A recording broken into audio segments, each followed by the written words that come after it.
오늘 본문 28절을 보면 하나님께 가까이 함이 내게 복이라 이렇게 말씀하고 있습니다.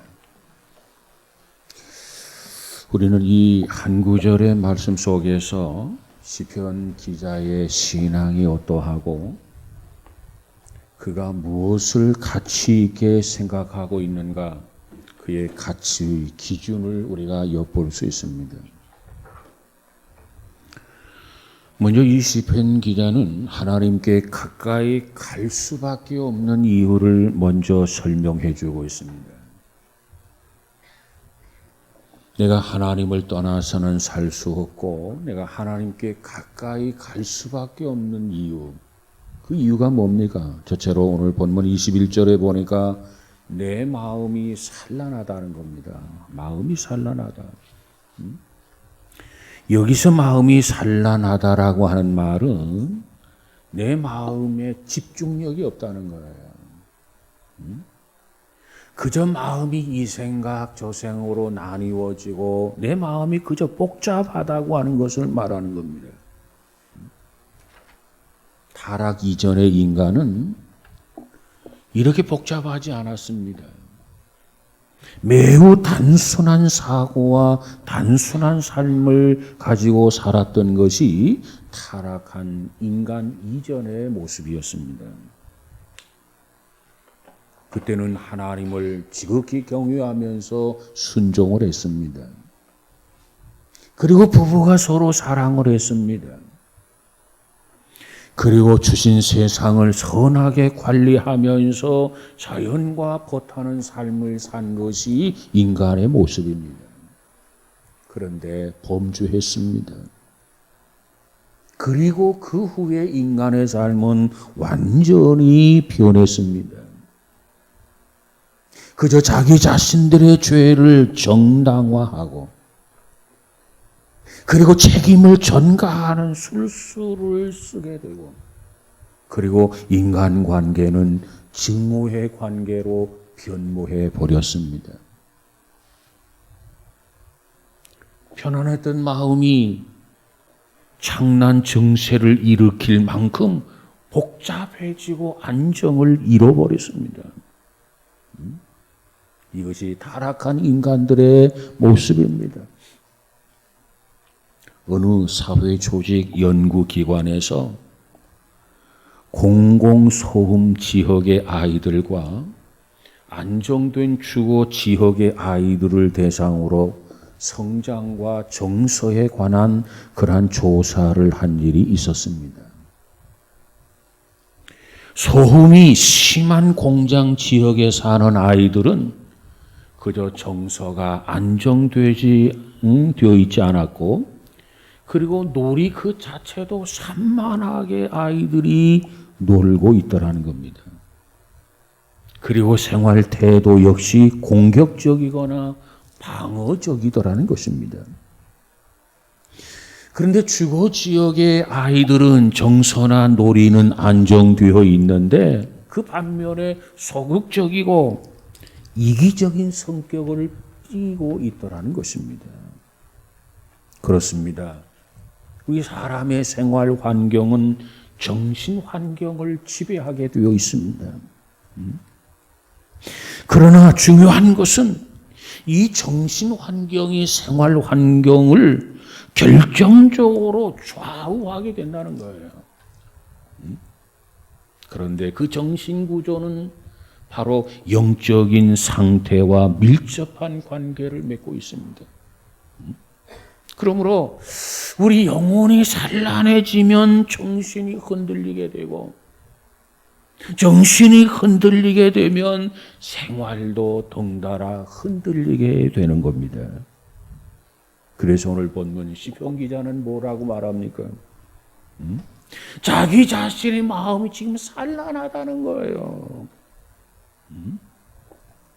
이처럼 자기 자신의 마음이 산란해지기 때문에 이 상황 속에서 재빨리 하나님을 가까이 해야 되겠다는 그 결단을 보여주고 있는 것이 오늘 본문의 내용입니다. 그렇습니다. 우리 중에도 마음이 산란한 사람이 있을 수 있어요. 마음이 복잡한 사람이 있을 수 있어요. 그저 잡념과 그리고 상념으로 사로잡혀서 밤잠을 자지 못하고 뜬 눈으로 세운 사람이 있어요. 그렇다면 어떻게 해야 됩니까? 무엇보다도 재빨리 하나님 앞에 나아가야 된다는 거예요.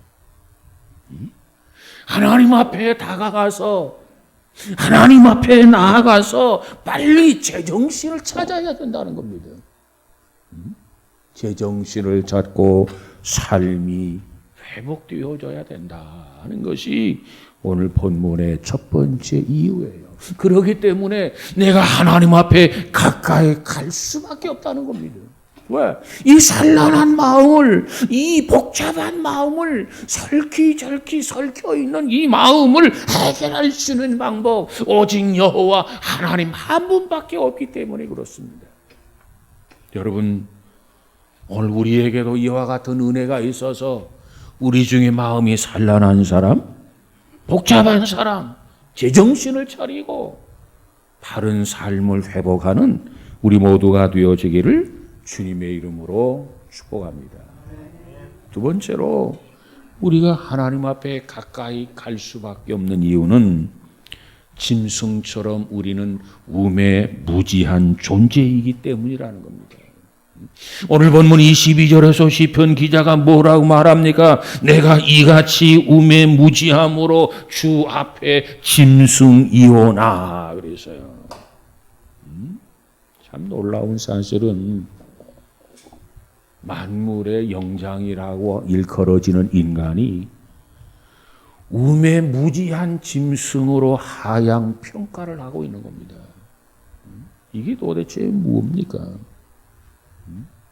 참으로 어리석고 무지하고 짐승 같은 인간이라는 이 혹평 속에서 우리는 무엇 때문에 여러 가지 혹평을 받아야만 하나? 그 이유를 좀 알아야 되지 않겠습니까? 그 이유. 가장 지혜로우면서도 가장 미련한 존재.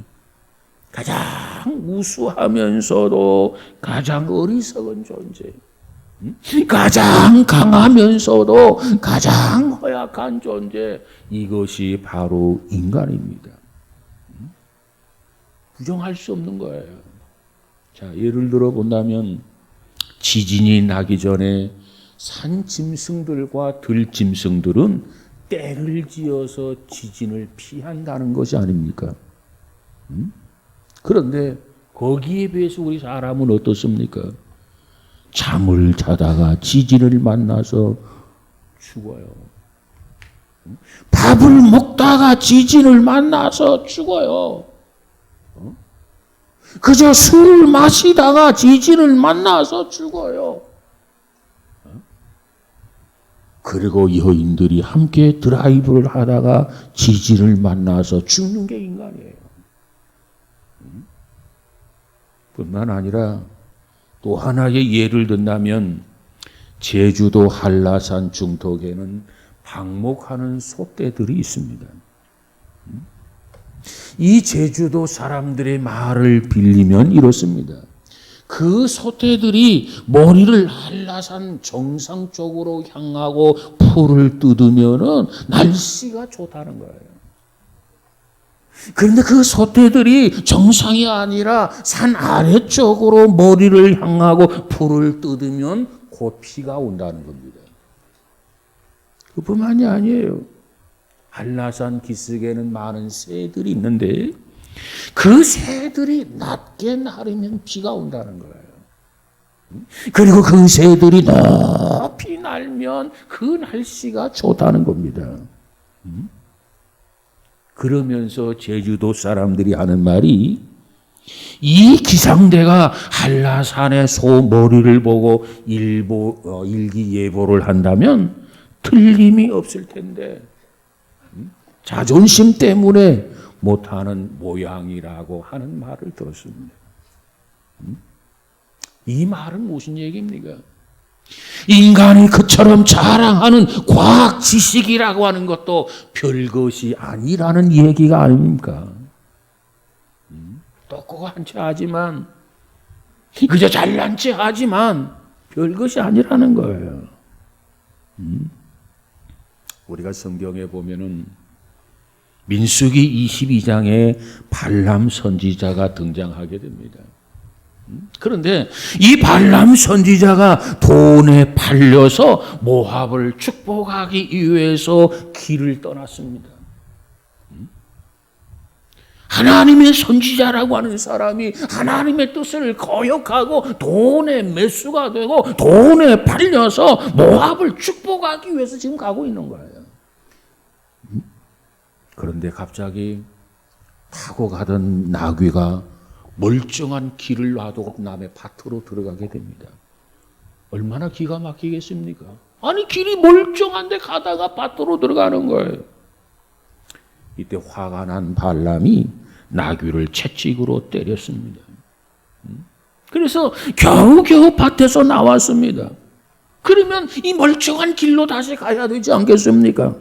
그런데 길가 담벼락에 몸을 기댄 채 꼼짝을 하지 않는 거예요. 그래서 화가 더욱 치밀었던 발람이 그저 다시 채찍질을 했습니다. 그랬더니 나귀가 어떻게 합니까? 이번에는 땅바닥에 덜썩 주저앉는 거예요. 화가 머리끝까지 올랐어요. 그래서 발람이 지팡이와 지팡이를 가지고 나귀를 후려치기를 시작했습니다. 얼마나 화가 났겠습니까? 아니 멀쩡한 길을 놔두고 남의 밭으로 들어가지는 않나. 아니 간신히 꺼내놓았더니 담벼락에 기다려서 움직이지 않는단 말이에요. 그랬더니 이제는 땅에 덜썩 주저앉아서 일어나려고 하지도 않는 거죠. 얼마나 기가 막힙니까? 자, 그런데 그때 기상천외한 사건이 벌어지게 됩니다. 그 사건이라고 하는 게 뭡니까? 갑자기 나귀가 입이 열려서 말을 하는 거예요. 사람이 말을 하면 정상이지만 여러분 짐승이 입을 열어서 사람이 들을 수 있는 말을 한다? 그거 기상천외한 일 아닙니까? 그런데 그 내용 또한 기상천외한 내용이에요. 뭐라고 말합니까? 내가 너한테 뭘 잘못했기에 나를 3번씩이나 이렇게 때리느냐? 나귀가 발람을 향해서 지금 하는 말이에요. 내가 너에게 뭘 잘못했느냐 말이에요. 아니 내가 무슨 매맞은 짓을 했느냐 말이에요. 그러면서 나를 치우냐고 항변을 하게 됩니다. 참으로 놀라운 일이지 않습니까? 그런데 더더욱 놀라운 일이 생겼어요. 더더욱 놀라운 일이라는 게 뭡니까? 나귀는 길을 가다가 앞에 서 있는 하나님의 사자를 본 거예요. 하나님의 사자가 그가 가는 길을 가로막고 있기 때문에 이 나귀는 남의 밭으로 들어갈 수밖에 없었다는 겁니다. 나귀는 하나님의 사자를 보았는데 발람은 하나님의 사자를 보지를 못한 거예요. 다시 말하면 짐승은 하나님을 보았는데 사람은 하나님을 보지 못했다는 겁니다. 기가 막힌 일이죠. 그렇게 된다면 어떻게 됩니까?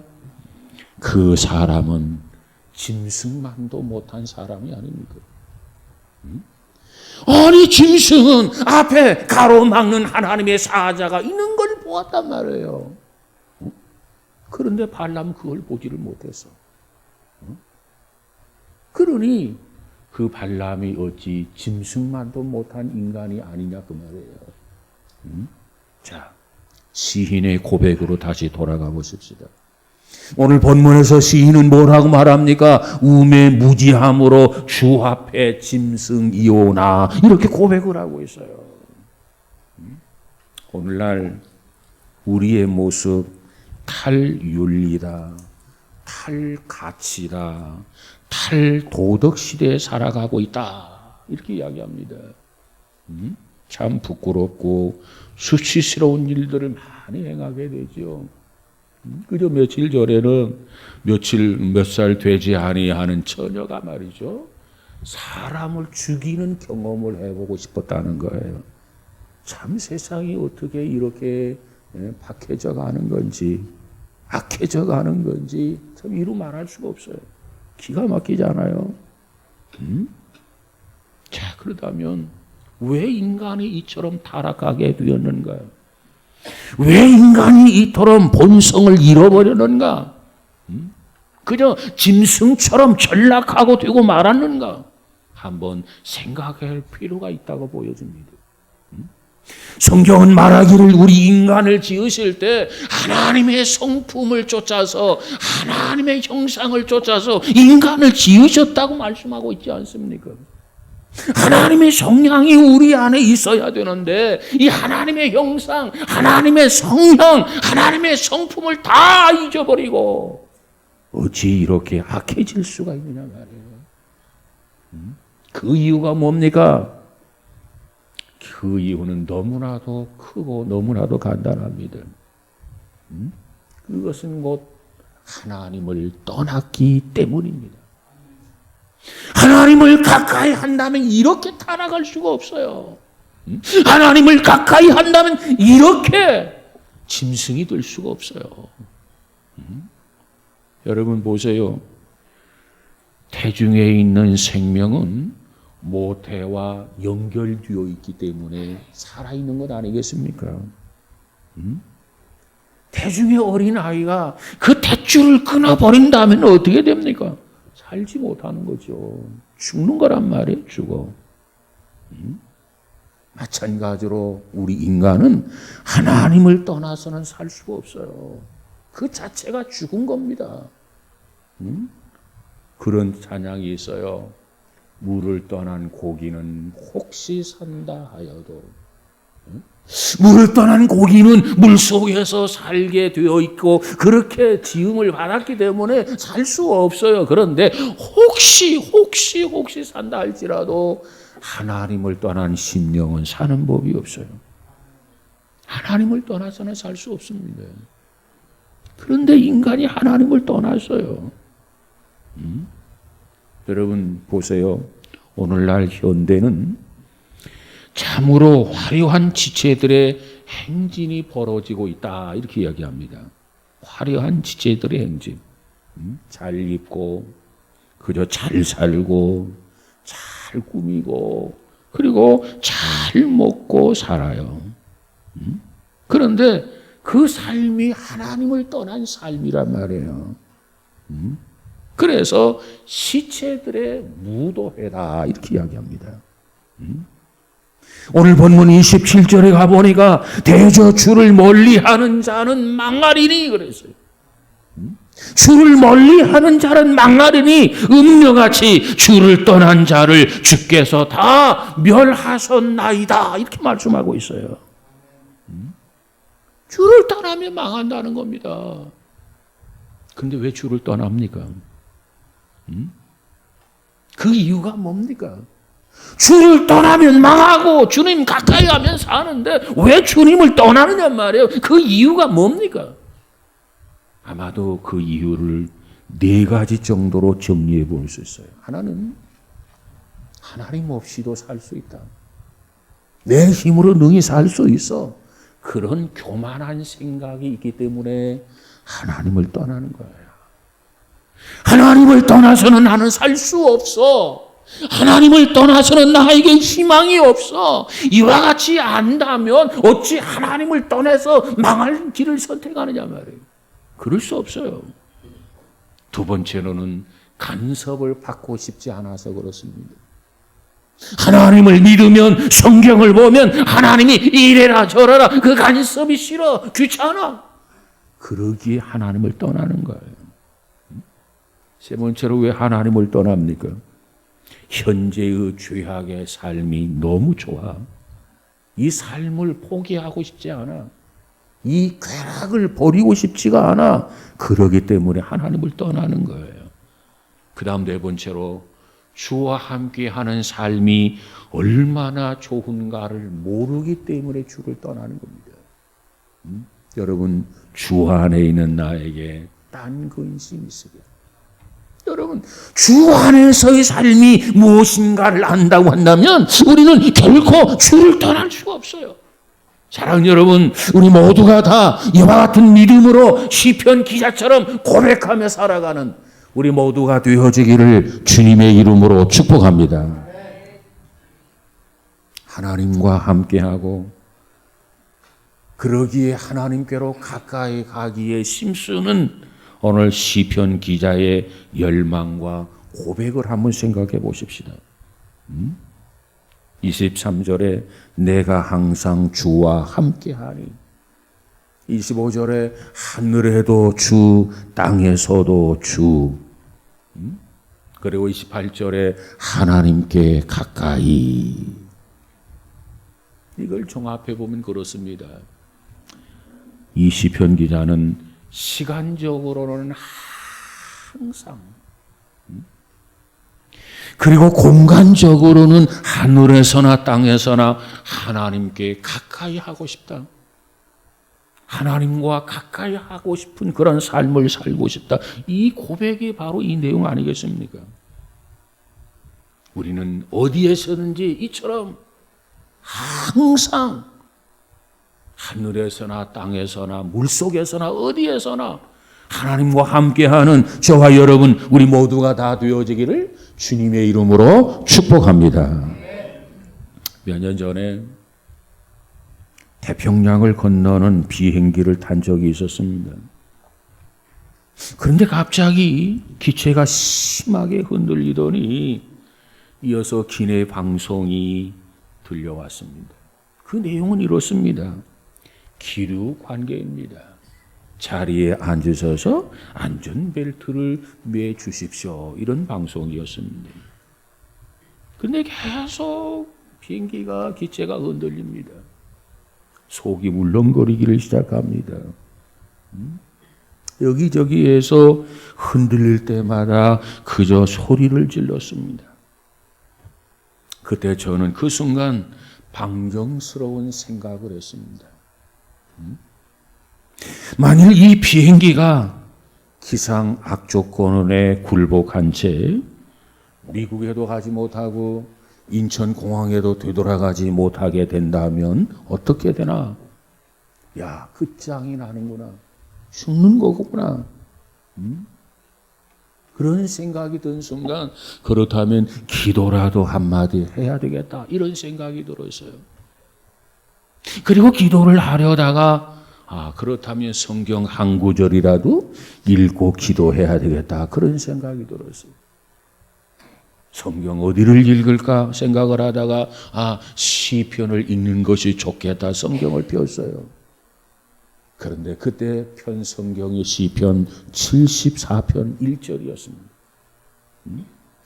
74편 1절을 읽어가다가 깜짝 놀랐습니다. 야, 정말 이제 끝장이구나. 절망스러운 마음에 사로잡혔습니다. 이때 비행기는 더 세차게 추락할 것처럼 흔들리게 됩니다. 74편 1절은 이렇게 시작이 되었습니다. 하나님이여, 주께서 어찌하여 우리를 영원히 버리시나이까? 어찌하여 주께서 기르시는 양을 향하여 진노의 연기를 품으시나이까? 이 말씀은 마치 하나님이 비행기를 추락시키시고 하나님이 나를 버리시겠다는 장송곡처럼 이 내용이 나에게 다가왔습니다. 참으로 두려웠습니다. 겁이 났습니다. 무서워서 떨리는 마음이 들었습니다. 그러자 생각나는 것이 있는데 집 생각이 났습니다. 집에서 기다리는 아내도 있고 아이들도 있는데 얼굴이 떠올랐습니다. 내가 잘해주지도 못했는데. 그리고 교회가 생각이 났습니다. 장로님, 권사님, 성도들이 눈앞에 아른거렸습니다. 그런 생각에 사로잡혔다가 내가 이렇게 죽더라도 한 절을 더 읽고 죽자 생각이 들었습니다. 그러자가 바로 그 옆에 있는 73편 끝부분에 눈을 돌렸습니다. 그런데 그 내용에 내 눈이 더욱 커졌습니다. 그 말씀이 나에게 다가왔습니다. 내가 항상 주와 함께. 내가 항상 주와 함께. 하늘에서도 주, 땅에서도 주. 하나님께 가까이 하라는 이 말씀들이 저에게 웅변을 토하듯이 힘있게 저에게 다가왔어요. 이 말씀을 보는 순간 나도 모르게 힘이 생겼어요. 재빨리 빨간 볼펜을 꺼내서 줄을 긋기를 시작했습니다. 그리고 그 부분에 와서 동그랗게 원을 힘있게 그려놨어요. 하늘에서도 주, 땅에서도 주. 내가 어디에 있든지 주께서 나의 주가 되시고 하나님이 나의 하나님이 되신다. 이 말씀을 통해서 이 위로를 받고 나니 내 마음이 안정되고 곧장 평화가 이루어졌습니다.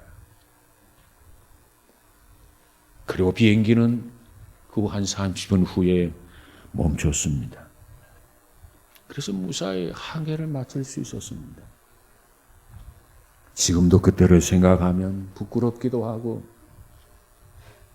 목사라는 게 창피하기도 하고 때로는 감사하기도 했습니다. 오늘 시편 기자가 뭐라고 말합니까? 하나님께 가까이 함이 복이다.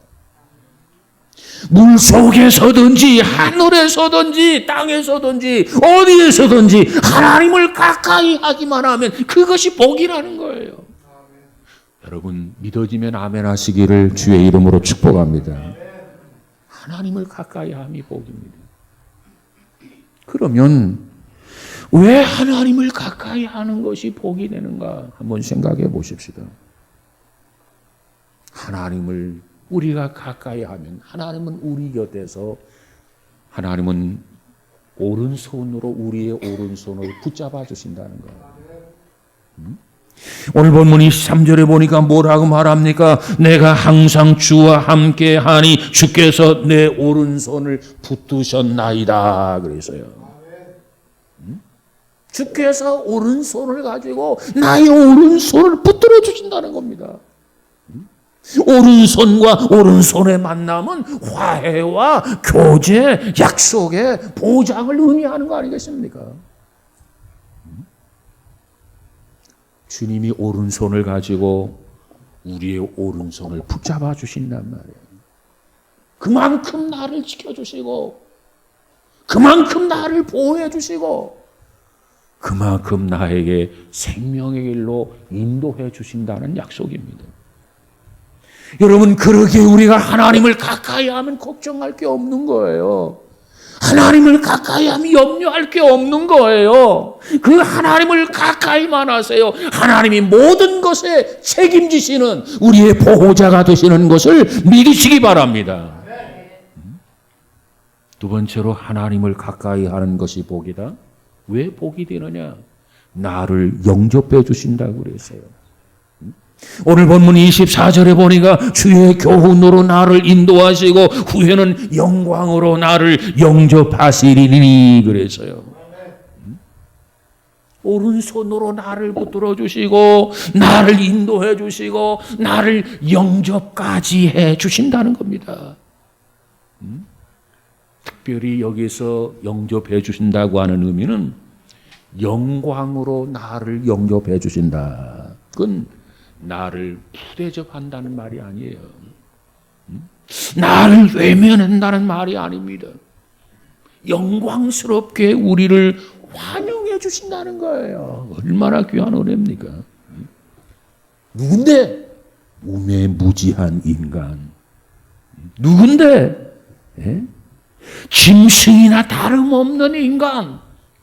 비록 나지만 그러나 주께서 나를 영광으로 영접해 주신다니 어찌 이걸 안다면 그 하나님 앞에 감사하지 아니하고 감격하지 아니하고 찬양하지 않을 수 있느냐 말이에요. 그래서 성경은 말하기를 범사에 감사하라. 호흡이 있는 자마다 하나님을 찬양하라. 성경은 우리에게 그처럼 강조해 주는 것 아니겠습니까? 뿐만 아니라 하나님을 가까이 하면 왜 복이 되는가? 영원한 분깃이 되신다는 겁니다. 영원한 분깃. 오늘 본문 26절에 보니까 내 육체의 마음은 쇠잔하나 하나님은 내 마음의 반석이시요 영원한 분깃이라 그래서요. 여기서 분깃이라고 한 말은 무슨 뜻입니까? 몫이라는 거예요. 목. 하나님이 나의 영원한 몫이라는 이 고백은 사실 그 내용을 보면 엄청난 사건입니다. 엄청난 축복이에요. 보세요. 우리가 현장에서 하루 일하고 받는 돈을 일당이라 이렇게 얘기합니다. 나 오늘 일당 10만 원 받았어. 20만 원 받았어. 요즘 뭐 기술자 어지간하면 30만 원씩 받아요.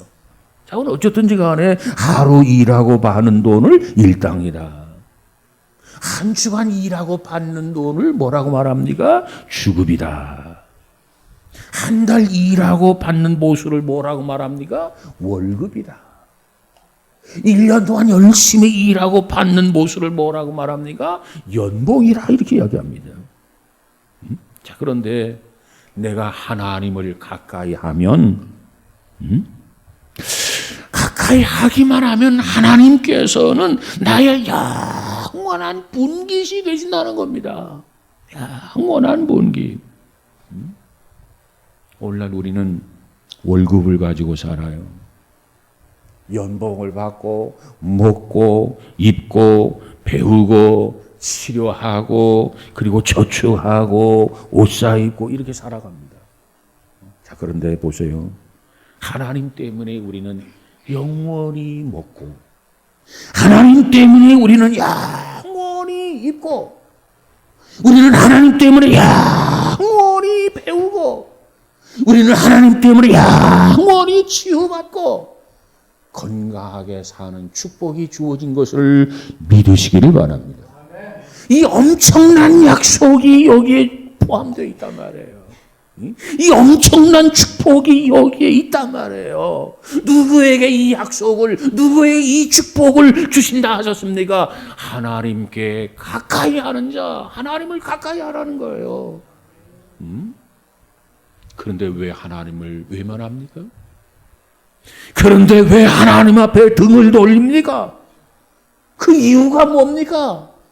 우매하고 무지하기 때문에, 짐승과 같은 존재이기 때문에. 그렇다면 언제까지 우매하고 무지한 존재로 살아가겠습니까? 언제까지 짐승과 같은 존재로 살아가겠습니까? 그럴 수 없잖아요. 오늘 우리는 이와 같은 사실을 깨달으시고 주님 앞에 더 가까이 날마다 더 가까이 좀 더 가까이 고백하며 살아가는 우리 모두가 되어지기를 주님의 이름으로 축복합니다. 아침마다 일어나서 반복하는 구호가 되었으면 좋겠어요. 오늘도 더 가까이 주께로 더 가까이. 거기에 많은 내용들이 함축되어 있는 거 아니겠습니까? 날마다 주를 찬송하겠네. 주를 가까이 하겠네. 나의 생명 되신 주님을 멀리하는 게 아니라 늘 가까이 하는 저와 여러분 지혜로운 성도가 되어지기를 주님의 이름으로 축복합니다. 뗄래야 뗄 수 없는 관계. 그저 밀착되고 가까이 붙어있는 신앙. 그게 내게 복이란 말이에요.